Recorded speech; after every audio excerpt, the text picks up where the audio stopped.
Hello, hello. Welcome to the Total Truth Show. I am Fat Fighter Ken Kleinberg. From San Diego. From San Diego, California. I'm the Fat Fighter Ken Kleinberg from San Diego, California. And I'm Altuney, known as the Media Queen from the Gold Coast in Australia. Now, what is the Total Truth Show? We are so excited to bring you this brand new show. This is all about sharing the truth of what is really going on in the world. Now, Ken has his own show as well, which is Patriot Fat Fighter Ken, and I have my own show separate to this, which is Media Queen TV. And we've come together now collaborating to inspire people to question everything and research for themselves, as well as ask the hard questions about all things in life that we believe to be true right now. Now, don't take our word for it or any of our guests. Yeah, and our goal here is to punch through all of the disinformation and the misinformation in the mainstream media. And just to pause real quick there, disinformation and misinformation, those are two completely different things. For those of you who don't know, disinformation is purposeful information that's been put out there that is false. Misinformation, well, it's exactly what it sounds like. It's misinformation, something that is incorrect, but it didn't have an actual agenda on why it was put out there. So that's just kind of a little bit of an explanation between those two. We are raising global consciousness to a quantum critical mass, and we are paving the way for a new awakened civilization, and would love for you to come along for the ride with us. Absolutely, Ken. Now, for those who don't know anything about you, can you share a little bit of your background and what it was that brought you to research the truth for yourself and brought you to this place in your life? A little bit about my background. So I'm not too sure exactly what to share with that. So I'm just going to share kind of like part of my journey. So kind of what got me on this whole thing is 12 years ago, I was at the heaviest weight I've ever been in my life. And that was I'm 5 foot, little short guy. And I was weighing in at 188.5 pounds. And I was just absolutely miserable. And I literally, without a lot of details in there, I literally was at the point in my life to where I was at that precipice where I said, enough is enough. And so I decided to go on my weight release journey to then, over the course of 5.5 to 6 years, lose 62.5 pounds and be at the lightest weight I've been in since I think my late teens, very early 20s. And I've, on top of that, I've kept it off for over 5 years. And then through that, I just developed a passion for just being healthy, being fit, and being aware of nutrients and ingredients and mindset around weight loss. And so through that, I actually ended up developing my own program, masteryweightloss.com. And I teach people the right mindset to have around their weight loss journey, because honestly, guys, that's what was key for me, especially with keeping the weight off, is because I went on that journey, but I did not make unsustainable changes. I did one thing at a time, one step at a time, one habit at a time, because honestly, I wanted to have my cake and eat it too. I wanted to be able to enjoy my life, my food. I didn't want to have crazy restrictions. And so all of that is just like kind of like a nutshell on where I've come from and how this journey all started. And then at around the end of summer of 2020, around August, I was on the phone with a business partner of mine, and we were both taking an online course, certified mastery coaching. And you know what? At the end of one of our calls that we had, where we were just kind of doing a little bit of role playing between coaches, he started asking me some questions as far as, well, how are you really doing and different things like that. And honestly, I started telling him, well, I'm seeing this and I'm not sure about that. And I don't understand what this is that I'm seeing on the mainstream media. One thing led to another, one question led to another, and he was diving right in. And I left that call with him giving me about 3 links to go check out. One of them contained a 3-hour documentary. And after watching that 3-hour documentary, I basically took my red pill and got out of the matrix and found out the real truth behind what has been going on. So we're talking about the plandemic, and yes, I called it plandemic. We're talking about corruption in the government. We're talking about like all of that. I took my red pill through all of that. And the journey has not ended, because then what happened is I found my passion through all of that. And I found my passion in the health and wellness industry, exposing the lies of that industry and exposing the lies of that system, and that the system is actually designed to keep people stuck because that's how they make money. And so what I do is I help people to break out of that and free them to now have, in a sense, literally the freedom to lose weight and to begin their journey. So that is just a very, very like small, at a smaller big nutshell. I don't know what you want to call it, but that's like a very small glimpse onto where I've come from and why I'm here today. Amazing, Ken. I love that. And we actually met on a networking event online, yes, believe it or not. And now we've had this great collaboration where we've both interviewed each other on our shows. And here we are collaborating now, bringing more truth to the world. And we will be looking for guests as well. So stay tuned if you would like to come and join us on our show. It'd be great to have you. And for those joining us live now, whether you're watching on Facebook, LinkedIn, or YouTube, please do pop into the comments. Let us know where you are joining us from today, and what are you grateful for today? What's one thing you are grateful for today? Yes. And a little bit of my background for those who don't know me. I actually have 38 years media experience. Yes, I started when I was 10. I was interviewed for table tennis, believe it or not. I was a top junior table tennis player in Australia, interviewed by the Manly Daily in Sydney, which was our local paper in the Northern Beaches area of Sydney. And then I was on Channel 7 in front of 2 million people at age 11. And then I went on and I did a media degree, and I worked in TV, radio and print for over 20 years. And I absolutely love what I do. I'm all about inspiring more truth and good news in the world to help lift the energy on the planet and help to decrease depression and suicide rates. And I run regular events online, webinars. We have a mass media mastery program. We work with clients as well, and love inspiring people and helping them step out. And where this whole truth journey started for me is in 2015, my ex-boyfriend at the time, he said to me, Aldwyn, you know 9/11 was an inside job, don't you? And I said, what do you mean 9/11 was an inside job? And he said, watch this video, watch this video, watch this video.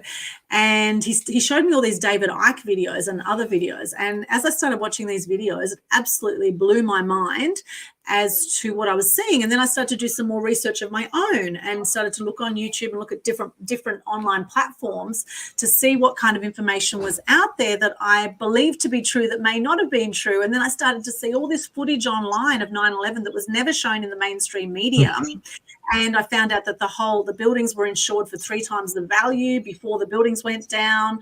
I found that there were people told not to go to work that day. Like, it was all the press releases ready to go the day before. So, you know, everything was planned and organized. And you think, well, why would America do this to its own people, kill thousands of people? And of course, what happened after that is the war on terror happened, didn't it? And so really with everything happening in life, I believe it's important to question why something is happening. And as they say in the Thrive documentaries, it says in there, if you really want to know what's going on in the world, follow the money trail.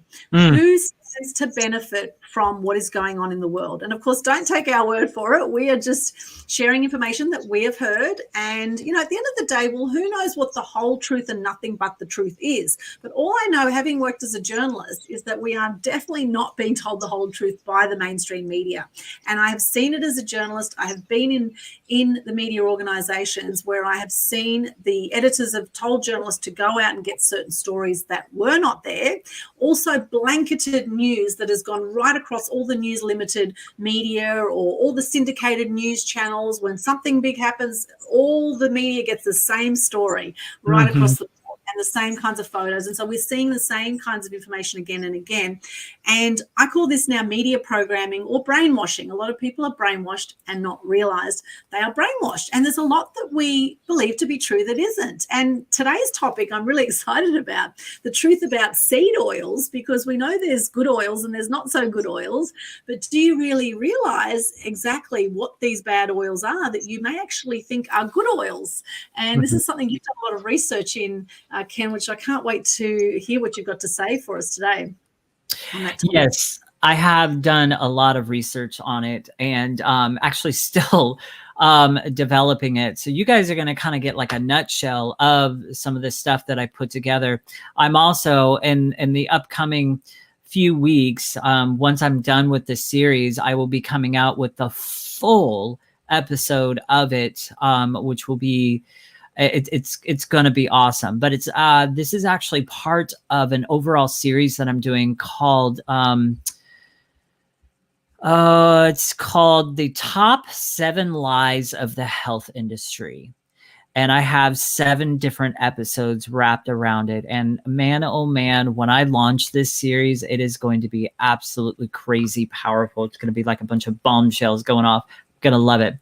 One thing I want to say, though, mention here before I dive into what I want to talk about today is, so as Aldwyn was describing, the media, just the way they work, they've massively programmed people's minds. They've massively brainwashed people.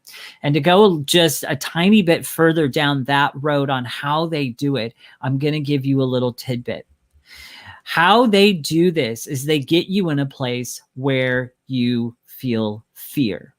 So fear over the headlines you're seeing, fear over the things that they're saying, fear over, oh my gosh, what's happening to our world. And then they take it a little deeper by bringing you into a state of anxiety. And through all of that, it basically puts your brain at a point to where it's more easier to program you. It's more easier to get subliminal messages to you. It's more easier to, even if you will, what's the word I'm looking for? Hypnotize you, if you will. I mean, I'm not trying to sound woohoo wonky wonky, but honestly, these are the kind of things literally that have gone on with a lot of people because of mass fear and anxiety. And it's fear and anxiety that they've created, because I guarantee you guys, if you do enough deep digging on these numbers that they put out there on the deaths of COVID-19 and all this other stuff, you're going to make some very surprising discoveries regarding those numbers, because they are very highly inflated. Were there deaths? Well, yes and no. There were deaths, but I'm going to say 95% of those deaths were not from COVID-19. They put the tag on those deaths because the hospital got paid they got paid thousands of dollars per patient that they tagged COVID-19 on, so that they can raise the death rates of that. So that's all I'm going to say about that. Go do your research. Check it out for yourself. If you look in the right places, and if you need some places to look, reach out to us. We are happy to point you in directions where you can get started. I've got one particular website. I think it's called timetofreeamerica.com, I think it is, or it's .org. But Time to Free America, you go to that website, and you scroll down, they've got like a whole slew of buttons you can click on that take you to a bunch of different links, a bunch of different videos. It's a whole slew of different subjects and questions all around the truth. And so anyhow, that's just a little tidbit for you. So what was that site there again, Ken? I'll just find the link for it. Time to Free America. I am checking the site, so making sure that I got it the right here. Yes, we got the right one. So timetofreeamerica.com. Okay. Or I'll share Okay, that in. and you guys are going to go to that site, and you're going to see at the very top there's a bunch of conferences that are laid out that you can go to. But if you scroll down and you scroll down, you're going to see all of these buttons that you can click on, which then take you to other resources. This site is a wealth of information for you guys, and you will get, I encourage you to take this bit by bit, piece by piece, because you will get very overwhelmed very quickly with all of this stuff that's on that site. There it is, time to freeamerica.com. Yes. It's in the chat there. Excellent. Thank you, Ken. It is an excellent site, and it'll keep you busy for hours and hours and hours and hours and hours. You'll come up and you'll be like, wow, it's 9 o'clock in the morning the next day. What happened to my night? You know, that kind of thing. So just take that with ease, one piece at a time, one bit at a time. So with that, the moment everybody's been waiting for, the seed oils. This has been a very interesting and revealing deep dive research project of mine. And it's actually shocked me in a couple different ways. So before I dive in to the seed oils, though, I want to talk about something that's also related to seed oils. And just briefly mention a couple comments about it here. So I want to say a couple things around saturated and unsaturated fats. Because to be honest with you guys, it surprises me how many sites and articles out there that still have scarcity and unsurety around saturated fats. And, you know, one particular site I went to said it's often touted as, and the site's talking about sunflower oil. It's often touted as a healthy oil as it contains unsaturated fats that may benefit heart health. As it contains unsaturated fats that may benefit heart health, actually, it's the other way around. Unsaturated fats actually cause problems. And I'm kind of mentioning this here because when you get in the subject of the oils and stuff like that, as one of some people's argument is on these saturated fats. And the claims is that unsaturated fats are actually healthier for you. And the truth could be, I mean, it's just go 180 on it. It's no. Unsaturated fats are very extremely unhealthy and damaging to you in ways that I don't have time to go into here. So be careful when you're, I just bit my lip. Be careful when you're doing research out there around these saturated and unsaturated fats, because there's a lot of mixed messages out there. So before I dive in here, I just want to say saturated fats are really good for you. They are the good fats. Do not believe the propaganda crap that's out here on all the mainstream stupid health sites and stuff like that. You've got to get past those and find the more off the beaten path sites, because once you find those sites in your research, you're going to start finding more people that are sharing more of the health truths than anything. So, all right, I have said that. Seed oils. Now, to be honest, from the research that I've done, all seed oils are not good for you. And seed oils are full of what's called polyunsaturated fatty acids. And I am going to be mentioning that as PUFA. So PUFA stands for polyunsaturated fatty acids, PUFA. And it's not good. So I'm going to open this up with a couple of quotes here. I do have a lot of quotes that I will be reading from. Here's the thing, guys. When I find stuff on websites and I love what they're saying, I like to share their stuff. And so I will also share the website it came from and the title of the article and the person that wrote it, if that was available at the time. But so I am going to be sharing a lot of quotes on here because I really feel like they're powerful. And instead of trying to figure out how to put it in on my own words, I just figured, shoot, I'm just going to bring the information to you and quote it. So here's the first quote here. A little bit of PUFAs, polyunsaturated fatty acids, is not a problem for us. We actually need some. And when we get PUFA from whole foods like sunflower, chia, and flax seeds, it's well protected by antioxidants that nature builds into the seed itself. Now, notice I did not say sunflower oil, chia oil, or flaxseed oil. These are just the original seeds. These protectants get stripped away during the industrial scale refining of sunflower and other vegetable oils.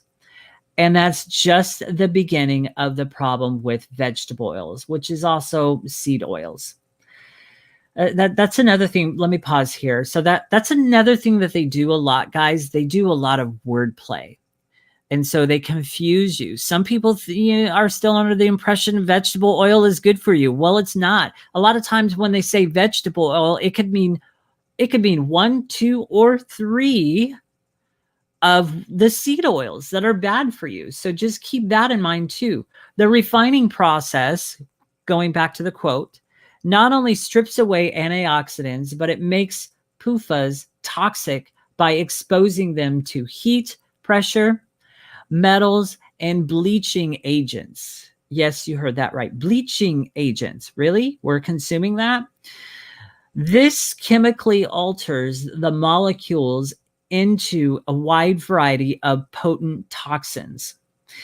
These molecules are toxic because they promote free radical reactions that damage cellular machinery, including mitochondria.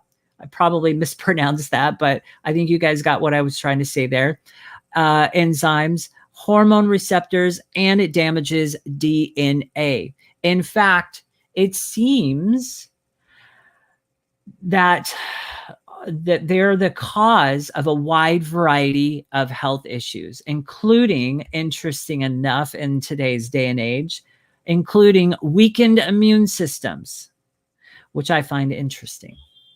That is from a website called drkate.com, and it's her article entitled List of Good Fats and Oils versus Bad.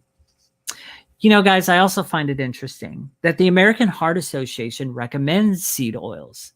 Just go to their website and you'll see that the oils they recommend, sure, they might recommend avocado or olive oil. But if you look in certain spots, they're saying to use those sparingly. Ooh. All right. So the average American gets, here's another quote. The average American gets 80% of their fat calories from seed oils, which are high in unstable fatty acids that break down into toxins when you cook with them and when you eat them for years and years. The problem is pushed under the rug, and nobody is talking about that problem. And the American Heart Association wants to keep it that way. That is also a quote from drkate.com. The hateful 8 enemy fats that destroy your health. And she's talking about the hateful 8 seed oils there.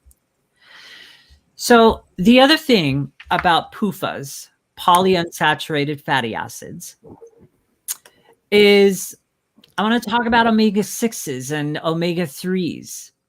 So when we're talking about PUFAs, omega-6s, and omega-6s, we also need to keep in mind, guys, that this is a oversupply I also want to keep in mind that we often get an oversupply abundance of omega-6s.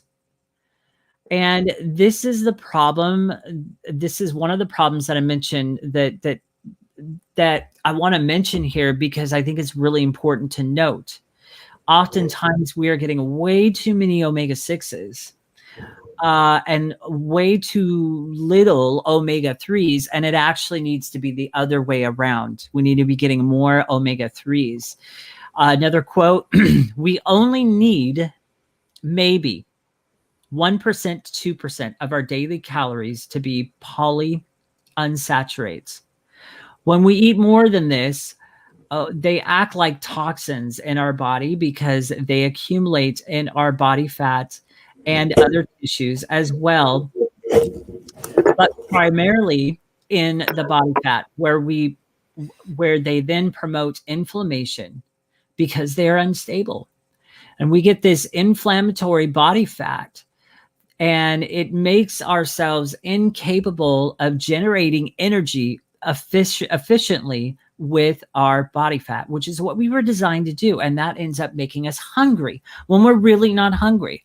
Our bodies were literally designed. And by the way, that quote again, that quote was actually from www.westonprice.org, The Hateful Eight, speaking about seed oils. And the author of that particular quote was, again, Dr. Kate Shanahan. And I'm probably mispronouncing her last name. I have a thing about mispronouncing last names, but you just got to like go with the flow with me here, because as I'm reading stuff, I'm going to fumble and everything else, and you guys can laugh at me, whatever you want. But you guys are, for the main part of it, you're going to get my point on what I'm trying to bring across. Yes. So this inflammation that happens in our body fat, it actually makes us incapable of getting efficient energy from our body fat, because our bodies were designed to gain their energy from our fat. That's the way our bodies were designed.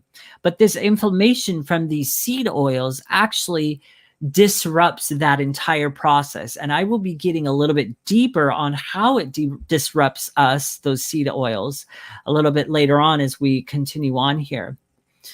Yeah, honestly, from what I'm seeing and what I've read from Dr. Kate, she says that seed oils, including sunflower oil, which a lot of people kind of think, well, that's still a healthier seed oil. It is not.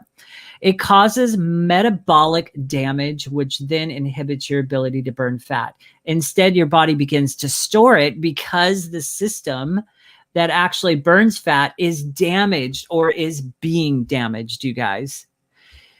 This is not just another ingredient thing that is constantly being put into many foods that we eat. This is just not just another one. This is one that does a lot of damage.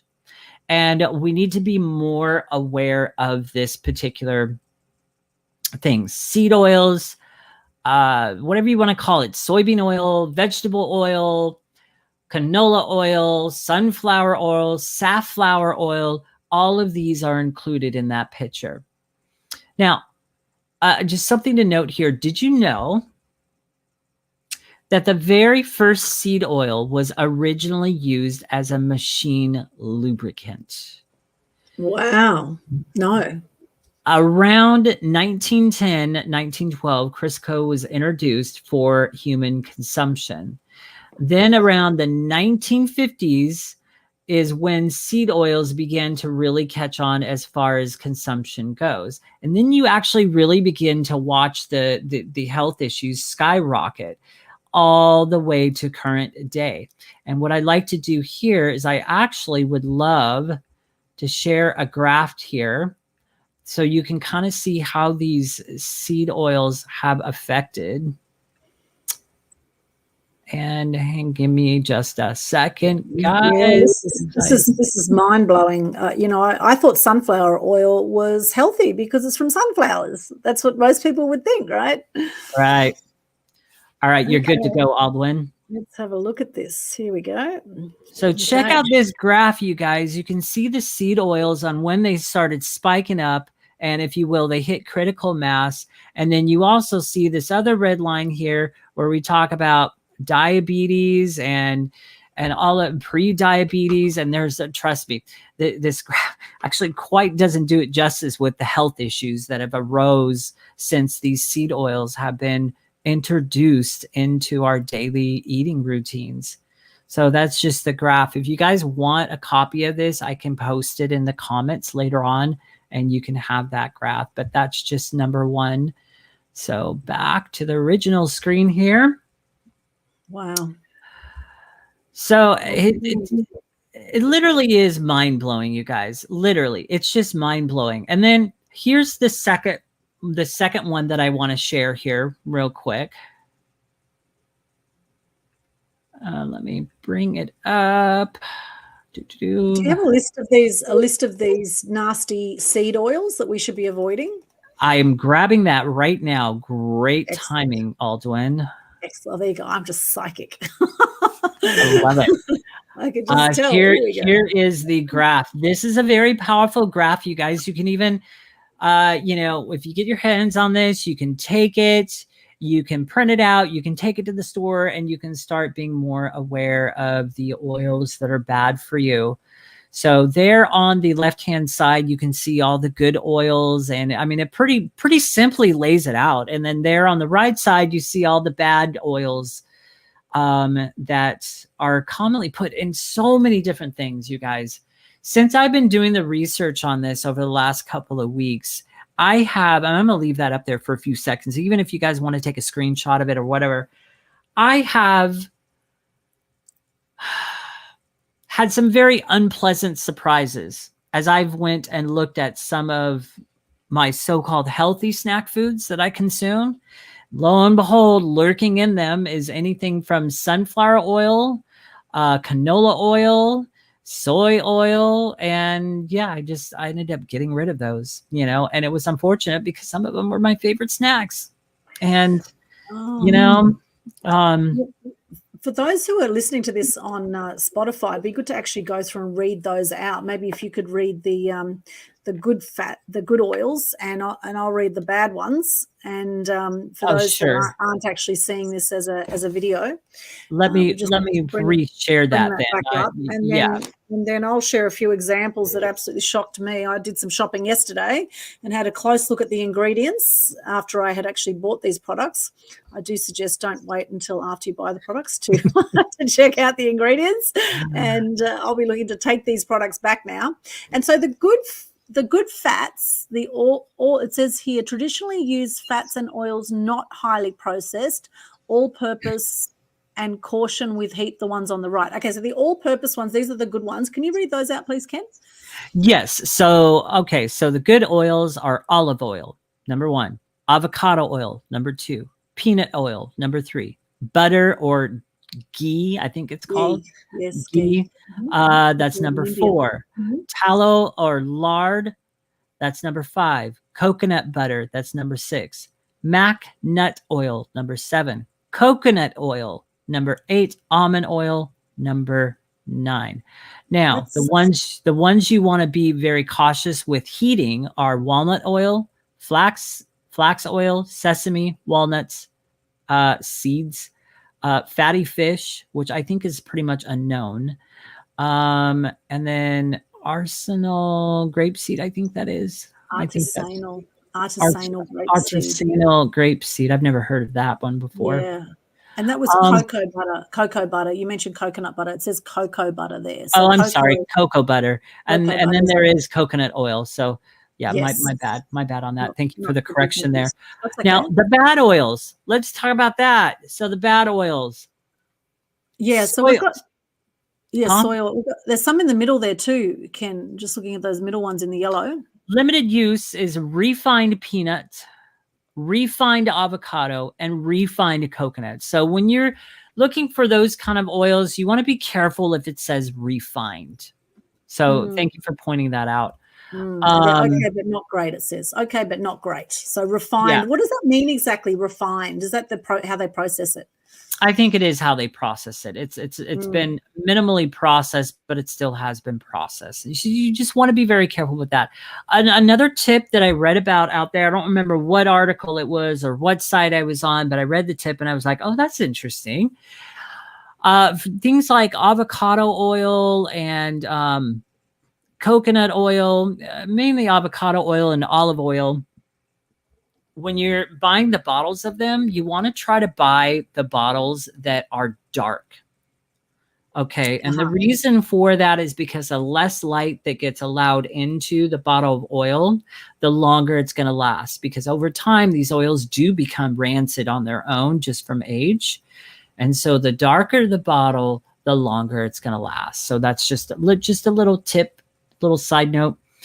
And what about, on that point, Ken, what about tins of oil? Sometimes you can buy bulk tinned oil in a big sort of container. That is a dark container, but I wonder if that's no good being in a tin. That would be a great question to research. I actually don't know about that one. Wait, there's something I don't know? Of course there is something I don't know. Well, this is one of the reasons why I do deep research, is to find out a lot of this stuff. But yeah, excellent. It was a good question. So we've got the bad fats here: polyunsaturated, refined, bleached, deodorized, trans. Label says hydrogenated. Anything with hydrogenated, avoid. Don't eat. Absolutely. Okay, don't eat. So don't eat. How about I read these ones out? So we've got soy oil, sunflower oil, safflower oil, canola oil, corn oil. It says no good. Cottonseed oil, hydrogenated oil, and refined palm. Mostly what you're going to find in restaurants is grapeseed oil and rice bran oil, fake whipped cream, fake butter spreads, store-bought pastries, no good, chicken nuggets, no, margarine, we know that's grey or pink usually until they dye it. Shortening, restaurant fried foods. All fried foods have got all the bad fats, bad oils. Most chips and crackers, most protein bars even, most salad dressings, and most granola and cereal have these bad fats and bad oils, which basically affect our metabolism, weaken our immune system, to summarize what you were saying earlier, are really, really bad. And so a lot of people might think, oh, well, it's only a small amount of oil. Surely a small amount of oil in these products aren't so bad. What would you say to that, Ken?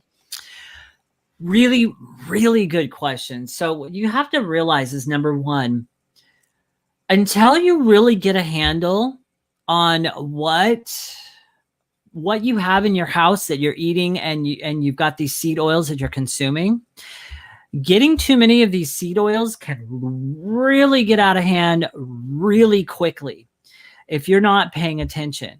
Now, if every once in a while you go out and you have something, whatever it is, you're probably going to be good.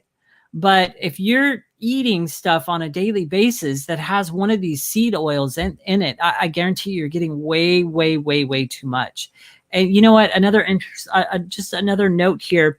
This list says most protein bars have those oils in it. I just recently actually discovered a protein shake, of all things, protein shake, protein powder. That yes. As I was reading through the ingredients a couple of weeks ago, I discovered it had sunflower oil in it. And immediately I'm asking myself the question, because it's the first one I came across ever. And I've consumed a lot of different types of protein shakes. It's the first one I've ever come across ever that has sunflower oil in it. And I had to ask the question, why does that even need to be in there? So, I mean, I don't know why, and I'm not going to say the company it's from or anything like that, but it's just something to note. You've got to be very careful of your ingredients, especially nowadays. If you're not paying attention to your ingredients, you will easily bring something home that looks healthy, and maybe all the nutrition facts are right in line. It's exactly what you want. It tastes great and everything else. And then later on you discover, oh crap, it's got canola oil in it. Sorry to burst your bubble, but canola oil, sunflower oil, and soy oil are probably going to be the three most common that you're going to find in a lot of products out there. You're either going to have one, two, or all three of them in a product. And that product's deemed healthy, but in reality, it's not. And I was quite shocked, I must say. Yesterday, I actually went shopping. I went to Aldi. We've got a lot of Aldis here in Australia now.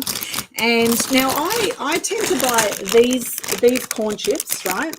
These ones here, the El Toro brand, nacho cheese flavor. Now, the reason I buy these is because I did look at the ingredients, and I saw that it didn't have the MSG or the flavor. It didn't have the flavor enhancer there, which makes food very addictive. So I thought, well, surely this is a better option than the cheese extreme version, right? However, on close inspection, it actually says here, and I mean, you almost need magnifying glass if your eyesight's not so good with these tiny little things on the back.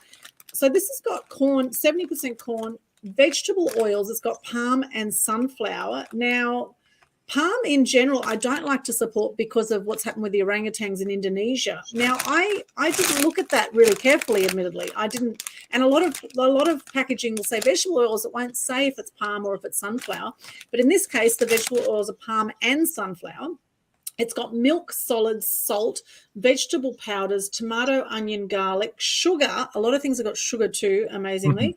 Glucose as well as sugar, natural flavors. So you think, oh, natural flavors, that's got to be better than the MSG. Maltodextrin, corns, herbs and spices, yeast extract, cheese powder, and includes sunflower oil in the cheese powder as well. So you've got double doses of sunflower oil.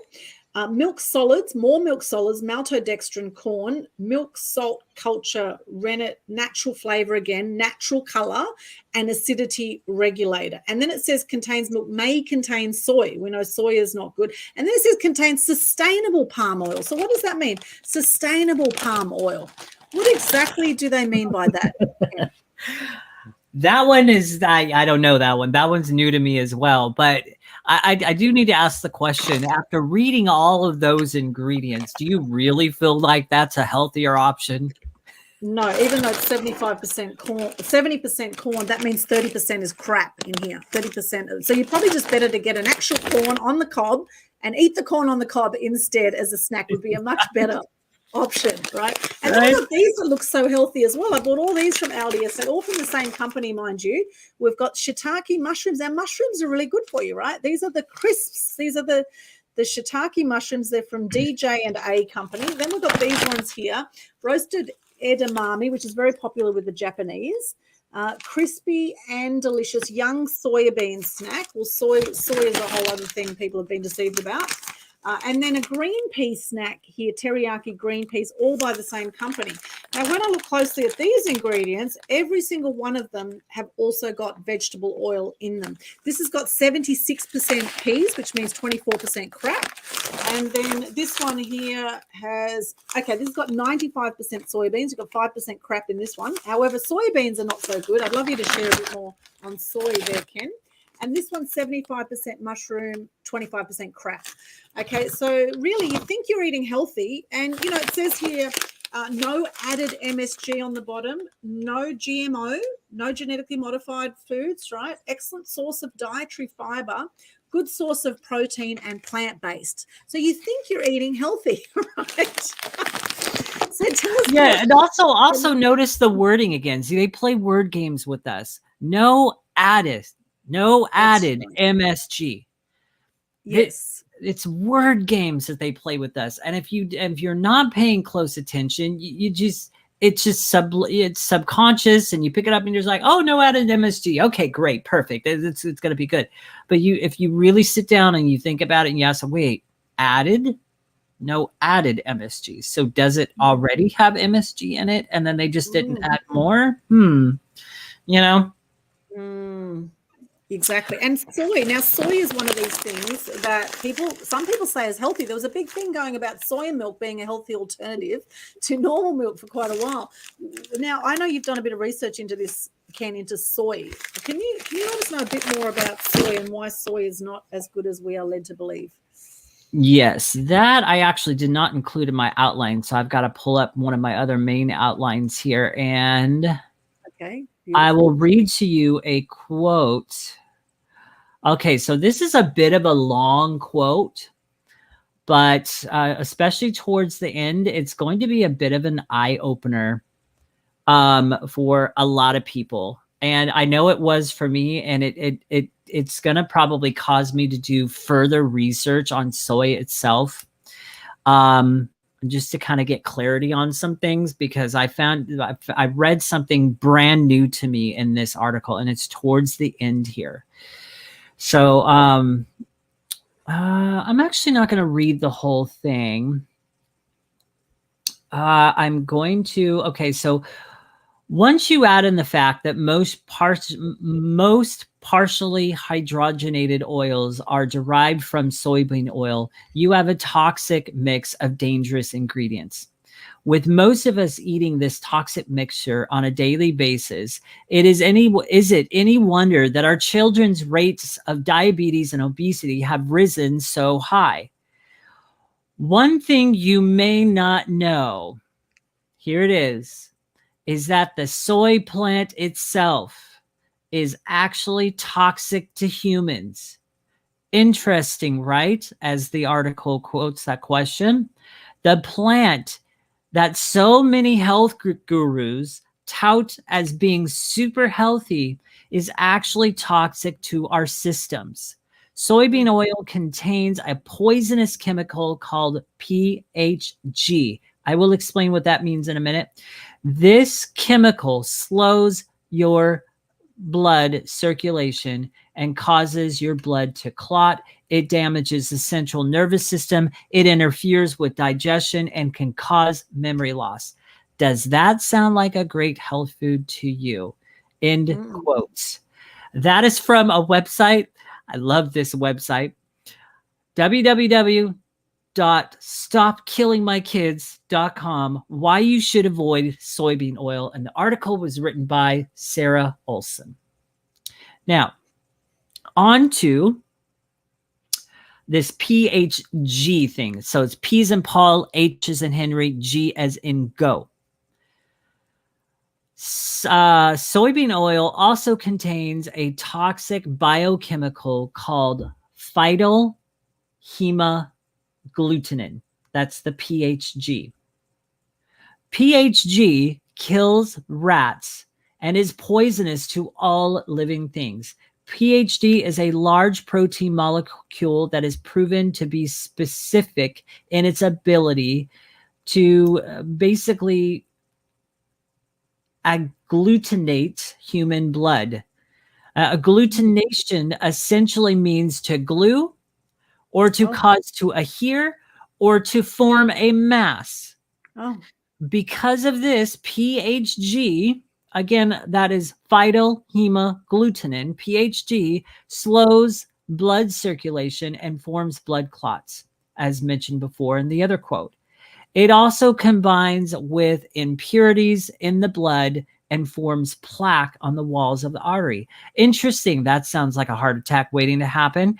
PHG also negatively affects the nervous system, negatively affects the parietal nervous system, alters hormone activity, slows down vital organ function, interferes with digestion. That is if you're noticing, this is a strand that is running very frequent through all this stuff I've been sharing. Interferes with digestion. Don't you find that interesting? Yes. Can cause memory loss and negative effects on thyroid function. And that little piece is from a website called littlechoicesmatter.com, soybean oil. Soy, a healthy choice or not? And the author is not listed on the website. But there's my little spiel on soybeans and soybean oil and soy products. Wow. Littlechoicesmatter.com, right? Yeah. Littlechoicesmatter.com. Okay, I'm going to share that link in here. You can have a look. There's a whole lot. They've got stuff on keto there and healthy recipes and a whole lot of stuff. Yeah. Oh my gosh, you guys. Wow. All right. The things we believe to be true that aren't, right? And this is what this show is all about, right? Revealing a different point of view to what we may have been taught in the mainstream media or in other places. And of course, do your own research, right? And this is why we're putting these websites in here so you can have a look for yourself and research yourself. So really, this is incredibly unhealthy. What looks healthy is incredibly unhealthy. Roasted. If it's got those seed oils in it, yes, it is. Oh my gosh, you guys, stay away from those seed oils. And we're about to dive a little bit deeper into that as well. And but the soybean's toxic for humans, right? The soybean itself. Soy plant. And that's a brand new discovery for me. Like, as I read that, I was like, are you kidding me? Because my mom had this question for me. She's like, so does that mean edamame, the natural edamame bean that comes in that little thing? Does that mean that that's actually bad for you? I can't answer that question. That's why I need to do a little bit more research on that, because that's a brand new discovery for me, guys. So you can hear it firsthand from me. But I want to go a little bit deeper. Before I go deeper, I do want to mention Aldwyn discovered these ingredients in her food, because yesterday I remember she brought she was sharing what she had gotten from Aldi's. We call it Aldi's here in America, and you call it what? We say Aldi. Some people think it's named after me, but it's not named after me. It's got nothing to do with my name. Who knows? We as Americans might be mispronouncing it. So I mean, I don't know. we say Aldi. It's kind of like tomato. Yeah. Aldi. What I actually felt bad yesterday. You know, I just got to share this story. I actually felt bad yesterday because she was all excited about the healthy snacks that she bought at Aldi's, and I was kind of sitting back in my chair thinking to myself, I'm like, wonderful. I get to burst her bubble. And it wasn't fun at all. And yeah, you guys. I know. It's good I know now. Thank goodness. I mean, who would think that this was unhealthy? Shiitake, mushrooms, and I just had a naturopath assessment the other day where this woman ripped a clump of my hair out. And it's the last time I'm going to go to a naturopath for a while getting a hair specimen, because it friggin' killed. And she was saying I need to eat more, B1s and have more iodine and have more of these things. And she said mushrooms are really good for me, which is vitamin B12, I believe, in mushrooms. So I thought, well, this will be a healthy snack in line with what I've been advised by the naturopath. Here's how you can have mushrooms and have them be absolutely delicious. I have the fortunate scenario where my mom cooks these things for me. But the thing about mushrooms is you can go get some mushrooms from the store. You can cut them up, chop them up, throw them in a pan, throw in a little bit of red wine, throw in a little bit of butter. Yes, real butter, because that's good for you. Maybe some spices. Cook that up into a nice saute sauce. Maybe even add some sour cream to make it more of a creamy sauce for you. And you will find those mushrooms come to life for you. You can do a lot. You can even add some onions to it. You can add some bell peppers and saute that all together. And you've got like a nice mesh of a side dish that is just absolutely delicious, and it's flavor popping. So, I mean, it's just simple things like that. And you know what's in it because you made it. So just a tip, just a suggestion. There's nothing quite like having the raw food, is it? Like I really get, people that are into raw food diets. The more we cook food, the more we kill it. Anything in a package pretty much is full of preservatives and rubbish, right? Anything like that at all. So it's very important to have, as much as possible, have raw foods, raw fruit and vegetables. Some of the best things you can have, and easily digestible, and goes into the system. And there's a fantastic documentary I just saw called What the Health. What the Health, absolutely mind-blowing. I'd highly recommend you check it out. We've got it in our Conscious Community Global Facebook group. It is pinned to the top there, featured at the top, What the Health documentary. And that's very interesting, particularly about the meat industry and about the dairy industry and how our bodies have so much trouble digesting a lot of this food, particularly processed meats. And it talks about when we have particularly green vegetables, it can reverse the effects of some of these products very quickly, just getting back to a natural diet as nature intended, right? Straight from the fastest food we can have, straight from the garden, right? So exactly. It's simple stuff. However, we've been so conditioned now in this fast food industry that is massive. It's a multi-billion-dollar industry, this fast food industry. And it's convenient to be able to go through a drive-through, right? Wouldn't it be great if we went through a drive-through and we could pick up some organic fruit? Wouldn't that be good? Now, there's an idea for someone. That would be a good business, I think. Oh, yeah. But do you see organic fruit in a drive-through? Of course not. No, you don't. You don't. Wouldn't it be a great idea, though, to have a healthy drive-through? It's actually healthy food. That would be brilliant. I wonder how many people. Don't get me started on the kids' menus either. Why is it most kids' menus out there have it's just all fried options, all breaded stuff, all junk. Why is that? Yes. And why are parents allowing that to happen? I don't want to get into that because I'll go on a rant on that, but oh my gosh. Yes. Yes. So it's important to make conscious choices, because these little things, you might think, oh, it's a little bit of vegetable oil. Oh, it's a little, 80-20 rule. As long as you're eating 80% healthy and 20% crap, that's okay. However, it will build up over time, won't it? All this crap we're putting into our bodies, it's going to make it harder and harder over time to be able to digest our food if we're taking all this rubbish into our system. And then, our bodies need to, try to reverse that those poisons and toxins that we're putting in. Try to reverse it with good food and water. And water's another thing, clean, healthy water that hasn't got fluoride or, that kind of thing. Rainwater. Some people use the Kangen machine.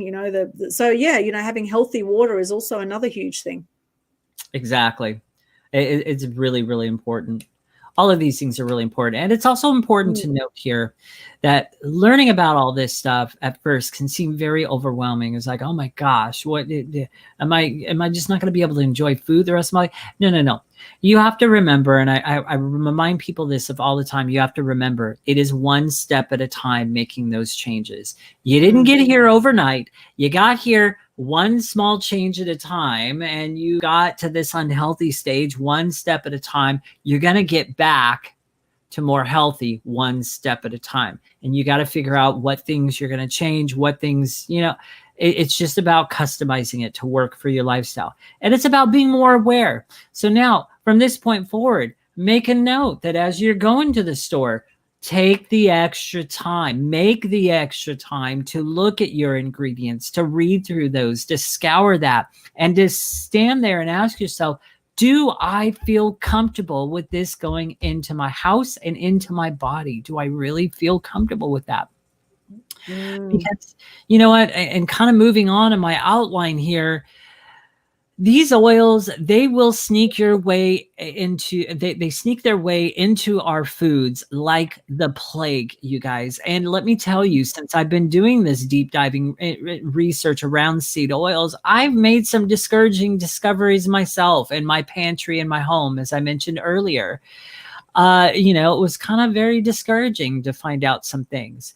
Honestly, though, you guys, just because I'm kind of learning as I go, it's never about arriving at a destination. I haven't arrived at being the perfect health person. And so, I just want to make that clear. Mastery is not a destination. It's a decision. It's a constant journey of learning and growing. And so as I continue to research and learn and grow in my own, and my own journey, one of my passions is I bring that to you. And so this is why research for me is very important, and why it should start being important to you. The more research that I do to dig past all the typical mainstream crappy articles out there that are all saying the same thing, and the more I find the truth that is around food and nutrition, bit by bit, piece by piece, I make those adjustments in my eating routine and life, bit by bit, piece by piece. I don't go into my pantry and just all of a sudden throw out everything. That's kind of a little extreme, but bit by bit, piece by piece, I make those adjustments. Now, one thing I want to talk about here is I want to talk about canola oil for a second, because there's a couple things I want to expose about that.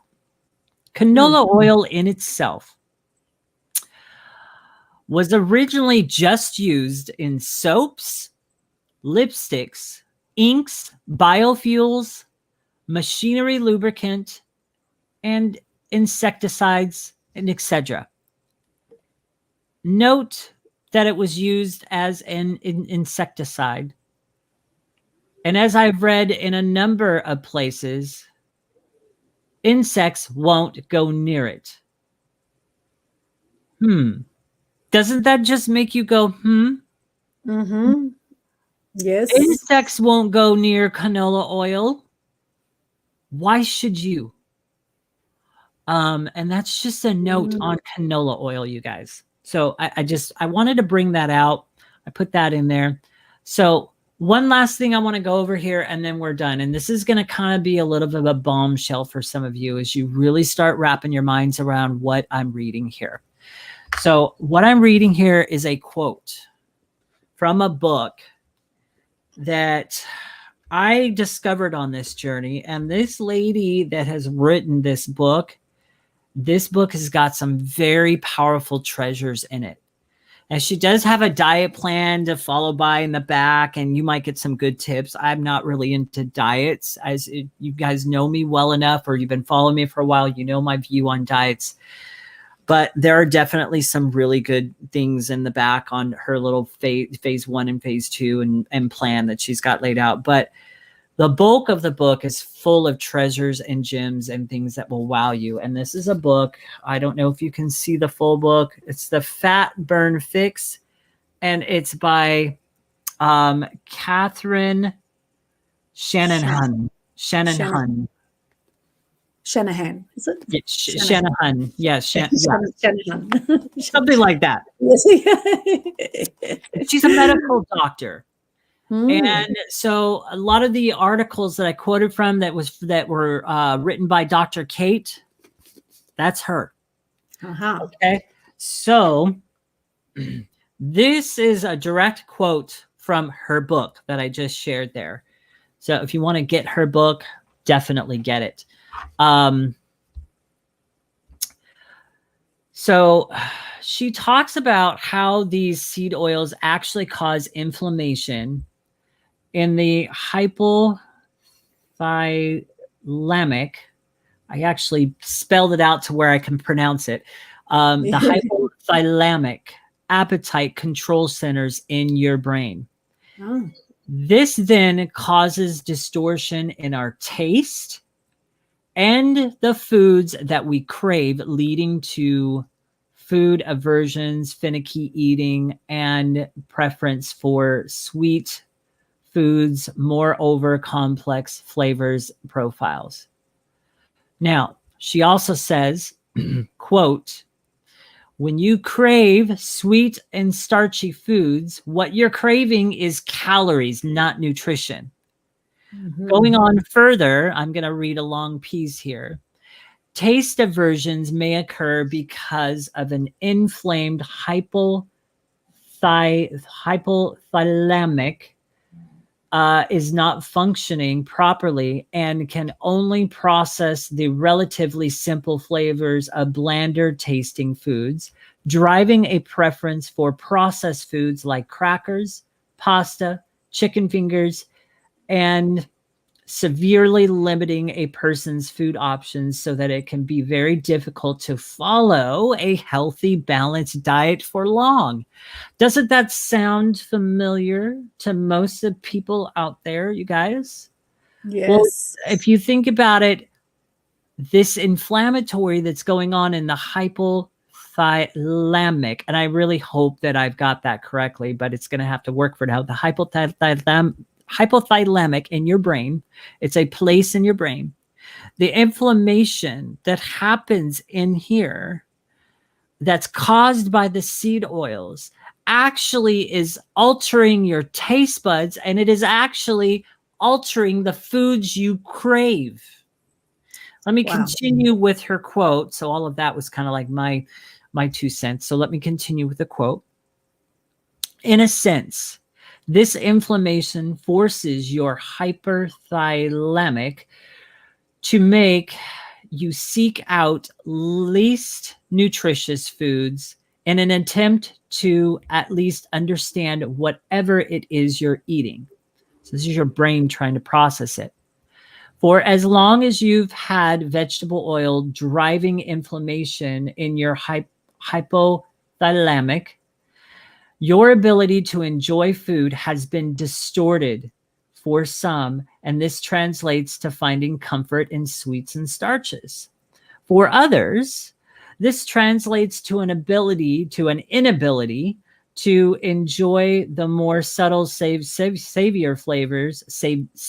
flavors of whole, high protein foods and seeking them instead of seeking things like Doritos, chicken nuggets, cheese crackers, and other junk foods.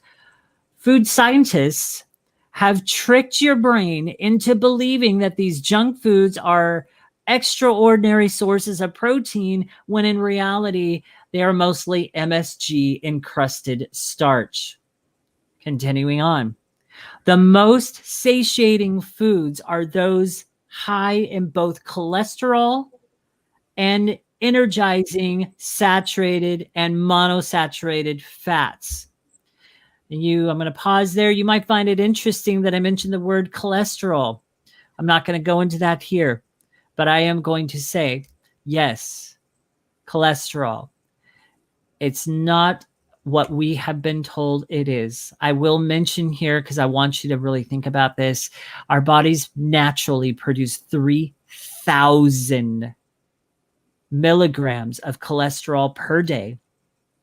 And the American Heart Association wants to tell you that just having 300 milligrams extra cholesterol in your day-to-day routine is going to cause heart problems. It's going to cause high blood pressure. It's going to cause this. It's going to cause that. Now, if you put on your thinking cap and you start thinking logically, that makes no sense. And so is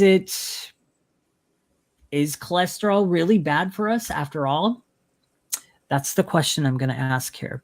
Now I'm going to finish this quote. This is why most people can't eat much more than 3 or 4. Okay, so let me restart. The most satiating foods are those that are high in both cholesterol and energizing in saturated and monosaturated fats. This is why most people can't eat much more than 3 or 4 eggs, which amount to less than 240 calories, before feeling they've had enough. Meanwhile, fats like those that are in vegetable oils are not energizing and are easy to eat too much of, because they don't send satiety signals as strongly. This is why we can eat 1,000 calories of French fries without batting an eyelash. Mm-hmm. And that's from Catherine Shanahan in her book, The Fat Burn Fix. Wow. Oh my gosh, that makes so much sense. Why I get cravings for these corn chips, why I get cravings sometimes for chips from takeaway shops, and why you can eat and eat and eat and not feel full and not feel satisfied. And it's all part of the design to keep us eating the crap. And, you know, no wonder so many people have bloating issues and have gut issues and have all sorts of other health issues such as diabetes, heart attack, cancers, etc., because we're blocking the flow of blood and we're blocking the flow of energy through our body to be able to digest our food and to actually absorb nutrients. And so a lot of people are undernourished, even though they're eating a hell of a lot. They're just not getting the right nourishment. Correct. You know, and finding the quote, that whole section that I just quoted, as I was reading it the other day, I was like, oh my gosh, no freaking way. That makes so much more sense. And so that's why I'm bringing that information to you guys here, because I want you guys to wrap your head around that. If you have to go back and listen to the replay to get that again, because that section that I just read, that's a mouthful. And that's a lot to think about, you guys. And so is that the sole problem? It's a big problem. But I'm going to say, no, there are definitely other things that are also a problem that we consume, like sugar and different things like that. But I'm not going to talk about those here. But this is one big, gigantic problem. And it literally just messes with that place in our brain that controls our taste, that controls the food that we desires.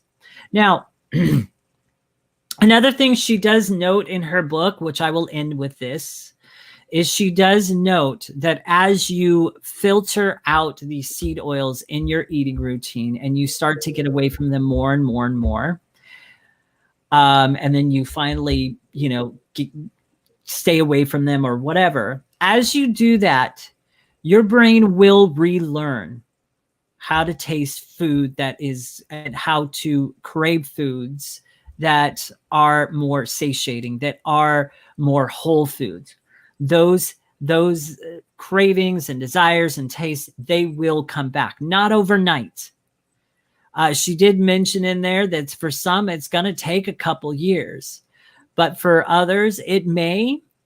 She said that clients that she's worked with, they get their taste back within like 3 or 4 months or something like that. So it really is going to depend on you on when, the changes reverse themselves. But again, here's just props to our amazing bodies.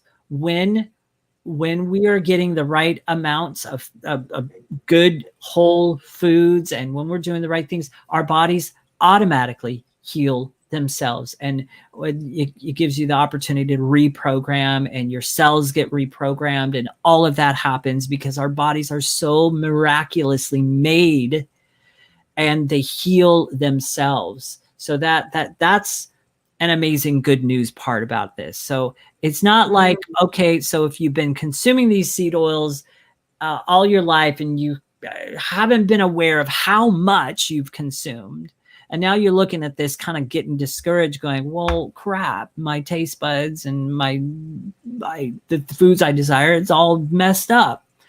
That can be healed.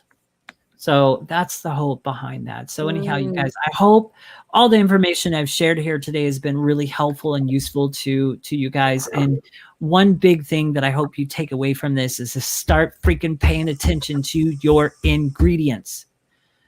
Yes. It's very, very important, you guys. Oh my goodness. Such an eye-opener, Ken. And that's the thing. Once you know this information, you can't now unknow the information. So it's just a matter of being conscious. And next time you go shopping, just have a look at the ingredients and just choose to eat more raw food, raw fruits and vegetables, organic, etc. Anything in a packet is going to have some kind of preservative in general in it. So, as much as possible, eat the way that nature intended, which is from the garden. Get your own home gardens going, and of course, there's no money in that for these pharmaceutical companies and for these fast food manufacturers, etc. that have had us living this addictive lifestyle to fast foods, which basically these vegetable oils and these seed oils we're talking about has been the basis of what keeps us so addicted to the fast food. So the minute you're now conscious of it, you can choose to make those small changes and to eliminate those eventually from your diet or from your, there's that word diet, eliminate it from your plate or from your for what you choose to eat. Your eating routine is what I like to say. There we go. Eating routine. Very nice. Very nice. One last thing to note, you guys. I don't know of one person that doesn't use bottled salad dressings. So with that, I am going to challenge you on something. Go take a look at your bottled salad dressings. You're going to find 1 or 2 of these seed oils in that dressing itself. If you guys, it's just way better to take the time, like I'm beginning to do, like my mom's beginning to do, to take the time and to look up recipes and make your own freaking salad dressings. At the end of the day, it's just easier. Are there some salad dressing bottled ones that you can find out there that don't have these seed oils? Yes. If you look hard enough and you're careful enough, you can find them. We do have one in our fridge that we did find from a market called Barron's, and that's here in the US. And it's a mango habanero salad dressing, and it's sweet. It's wonderful. It's good, and it's got no seed oils in it. And so I was really happy to find that out. But all the other dressings that we had in our cupboard that are also common favorites, we found that they've got either soybean oil, canola oil, or vegetable oil, or 2 or all 3 of them. And so that's just going to be another shocking discovery. I'm sorry to burst your bubble, guys, but that's going to be a shocking discovery for you. Yes, great point. Now, I have European background, Ken, for those who don't know. I have Greek, Turkish, Ukrainian background. And in the Mediterranean area, in the Middle East, a lot of the food that we grew up with, what my parents would put on salads is they would put lemon juice, they would freshly squeezed lemon juice, they would put olive oil, and they would put salt. Now, they do like their salts, and some salts are okay, particularly sea salts, etc. And that was our salad dressing. That's what we always had was lemon juice, freshly squeezed lemon juice, cold pressed olive oil, and some salt. And that's it. It's as simple as that. And it is delicious, absolutely delicious compared to a lot of things you'll get out of packets. So yes, absolutely. Have a close look at that. And now this has been quite a heavy topic here today, Ken. So we have a bit of a fun section we're going to do now, which is 12 Here we questions. go. We've got 12 questions, and we're going to be doing this with our guests as well. So if you've enjoyed today's show, then please do reach out to Ken or myself. Send us a private message if you'd like to be a guest on a future show. It is all about the truth about something, right? The truth about what is the truth for you. So if you think you'd be a great guest on our show, if you have some interesting information to share that may go against what we've been led to believe in the mainstream media, then please do let us know. And we will be asking you these questions as well as rapid fire questions. We're going to allow 3 minutes on the clock. Woo, here we go. And when the 3 minutes is up, we will make a noise. Okay, so all right. So let me pull my timer up here. This is going to be what I'm going to put here. So you'll have a timer for me, and then when you do your segment, I'll have my little stopwatch going here, and I will play this noise at the end of the 3 minutes. Okay, so it's going to go like this. Nice work. Okay, nice work. Oh, there we go. That works. That works. At the end of the 3 minutes. Nice work. There we go. Pre-recorded message. All right. Okay, so shall we start? I'll ask you first, Ken. Yes. Let's go. Okay, rapid fire questions. Here we go. Starting the clock now. Nice work. Okay, what is your favorite movie? It's not 3 minutes yet. My favorite movie is Lord of the Rings. Nice. What is your favorite hobby? Favorite hobby is to play the acoustic guitar. Nice. What is your favorite book? Love to share this book. Right now, this is one of my favorites, and this is called The Truth About COVID-19, Exposing the Great Reset, Lockdowns, Vaccine Passports, and the New Normal, Why We Must Unite in a Global Movement for Health and Freedom. That's by Dr. Joseph Miracola and Ronnie Cummins. And that was forwarded by Robert F. Kennedy Jr. So that's my favorite book. Beautiful. And it's available online now. What is your favorite music? Favorite music right now is mainly just music I listen to at the gym, and that's EDM music at around 150 to 170 beats per minute. Nice. What is your dream travel destination? Dream travel destination, somewhere in the tropics. Beautiful. And what do you fear? If I'm really honest, failure. And I shouldn't fear failure. I know that. So, I mean, before you like some mentor of mine that's watching this, like, no, yes, it's in the back of my head. So that's just me being transparent. So there you go. Thank you so much. What do you love?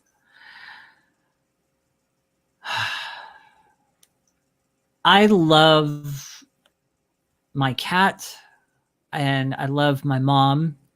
And I love the family of friends that I have built over the last 1.5 to 2 years. Excellent. What makes you cry? Usually what makes me cry is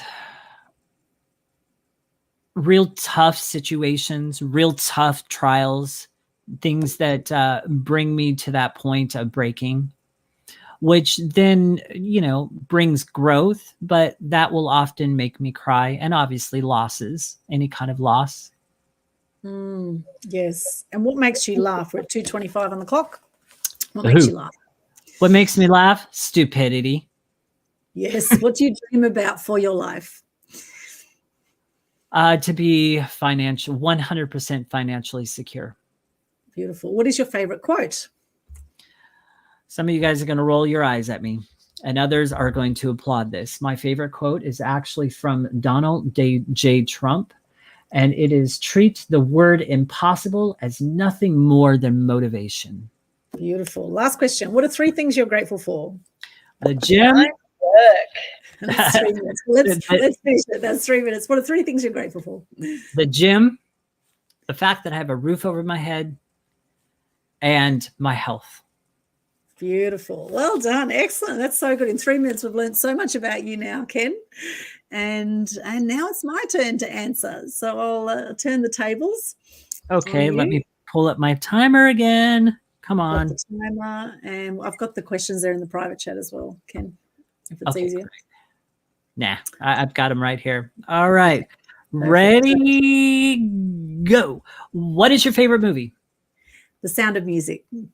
Oh, what is your favorite hobby? I love playing ukulele and beach swimming. Woohoo. What is your favorite book?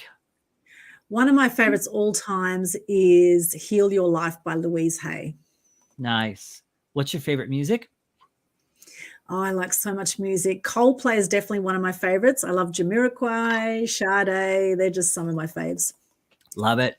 What is your dream travel destination? The Maldives. Oh, never been there. Never heard of that. What do you fear? There's a part of me that fears death because there's so much I want to get done in this lifetime that I just want to delay death as long as possible so I can make the most of this life. Love it. I love it. What do you love? I love my life. I love my friends, my family, and I love food.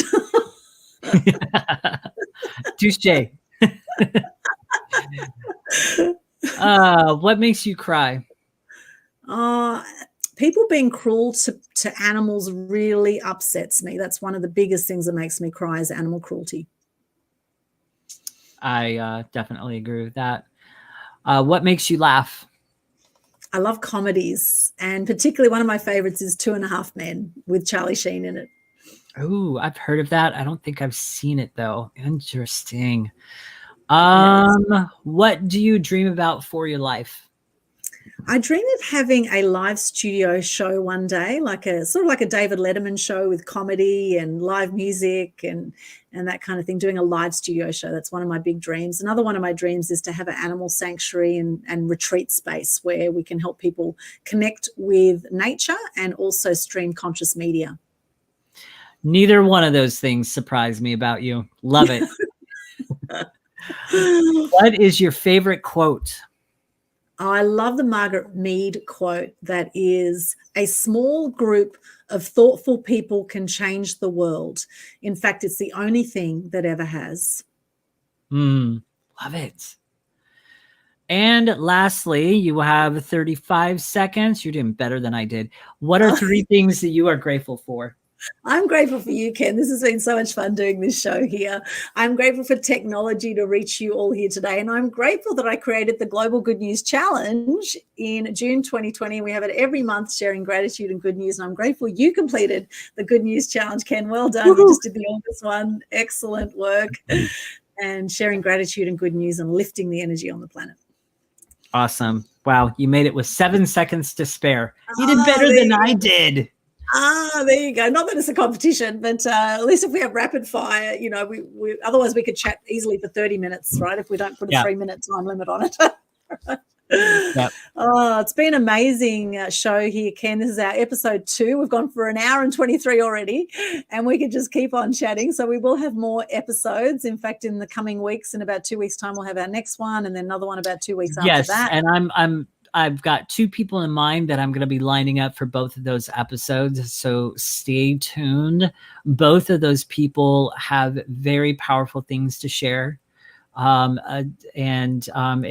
episodes, it's just going to be fun. So stay tuned for those. Yes, fantastic. And we have now got a Total Truth show on Facebook. So please do connect with us there. Like the Facebook page, share the love if you've enjoyed what you've seen here today. And you'll also find us on Spotify as well. And I'm just popping those links into the chat there for you. So here is the link for Spotify. and also here the Facebook page for those watching on LinkedIn or who are somewhere else, YouTube, etc. online. Please do join us there. Let us know what kind of shows you'd like to see or hear. And if you would like to feature as a guest on our show or know someone that would be a great guest for our show, please do reach out, send a private message to Ken or myself. This is the Total Truth Show, nothing but the truth. So help us, Ken and Aldwyn and God, of course. So help us. Nothing but the truth. It is about sharing more truth and good news in the world. Anything finally you'd like to say, Ken, before we wrap up today? The only thing final that I just want to say is that something I've already said, but I can always beat the hammer on the head even more. So please, you guys, start becoming more aware of ingredients that you're bringing into home, ingredients that you're consuming. And also be aware that when you do give yourself permission to have that occasion where you eat out at a restaurant and you know that they're serving you foods that have some of these seed oils, but you're there because it's just a fun night and it's time to let your hair down. Occasions like that are okay to allow yourself to have. Just because I'm going over all of this stuff on stay away from seed oils, this and that, and does not mean that you don't get to enjoy life too. There's a place for that. Moderation, yes, but there is a place, and it is okay every once in a while to go out, let your hair down, enjoy yourself, maybe even have a couple of drinks, and just let your hair down.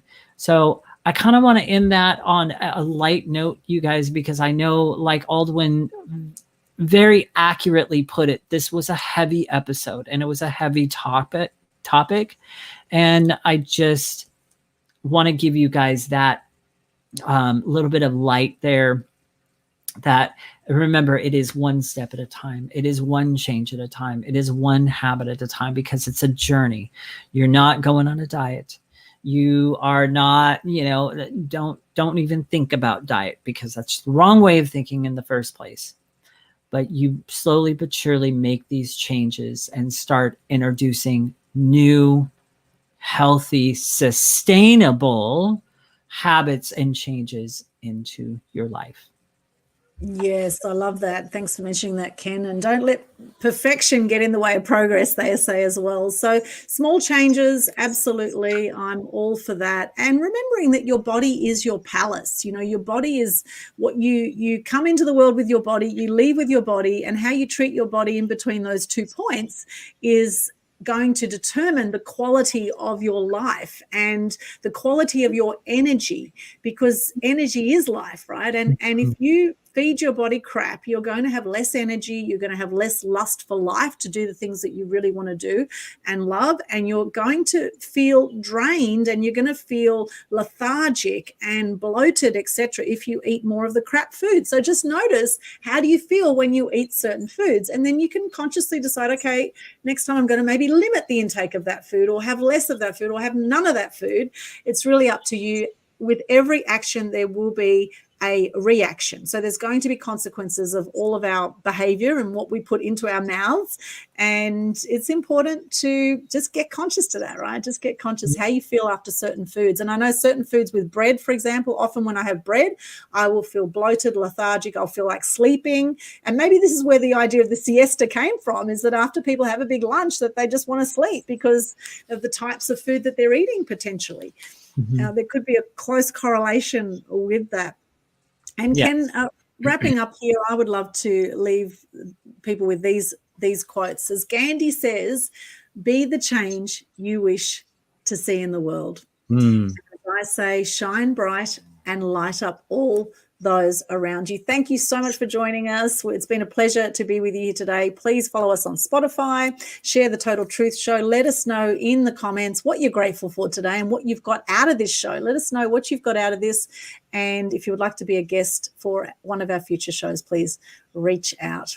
Thank you so much, Ken. Any final words before we end the broadcast? That is it. That's it. Awesome. Thank you so much. Blessings to you. Lots of love. And we will see you again soon. Bye for now.